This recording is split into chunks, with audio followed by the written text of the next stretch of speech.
मित्रांनो नमस्कार. आपण ह्या व्हिडिओमध्ये आज पोटगी ह्याविषयी थोडंसं बोलणार आहोत.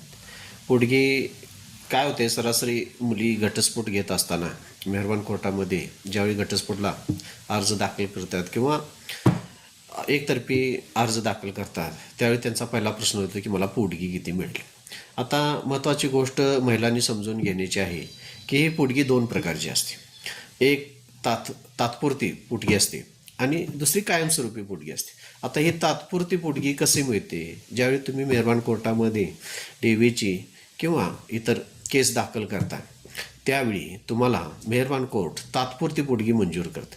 आता या पोटगी साधारण मंजूर करत असताना 4 ते महिन्यापासून सरासरी ही पोटगी मंजूर केली जाते किंवा ज्या दिवशी तुम्ही अर्ज दाखल केला त्या तारखेपासून तुम्ही पोटगी मागू शकता.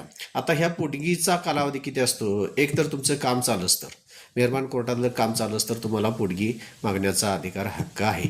आता ठराविक याचा किती दिवस काम चालणार, काय चालणार, ह्या प्रोसिजर ह्या मेहरबान कोर्टाच्या निर्णयावर किंवा 2 वकील असतील, क्लायंट असतील किंवा हजर करणारी कागदपत्र असतील तर ह्याचे असतं. त्यामुळे त्याचा निश्चित कालमर्यादा आपल्याला सांगता येत नाही. आता दुसरी महत्त्वाची गोष्ट, जर आपण पोटगी बघितली तर कायमस्वरूपी पोटगी.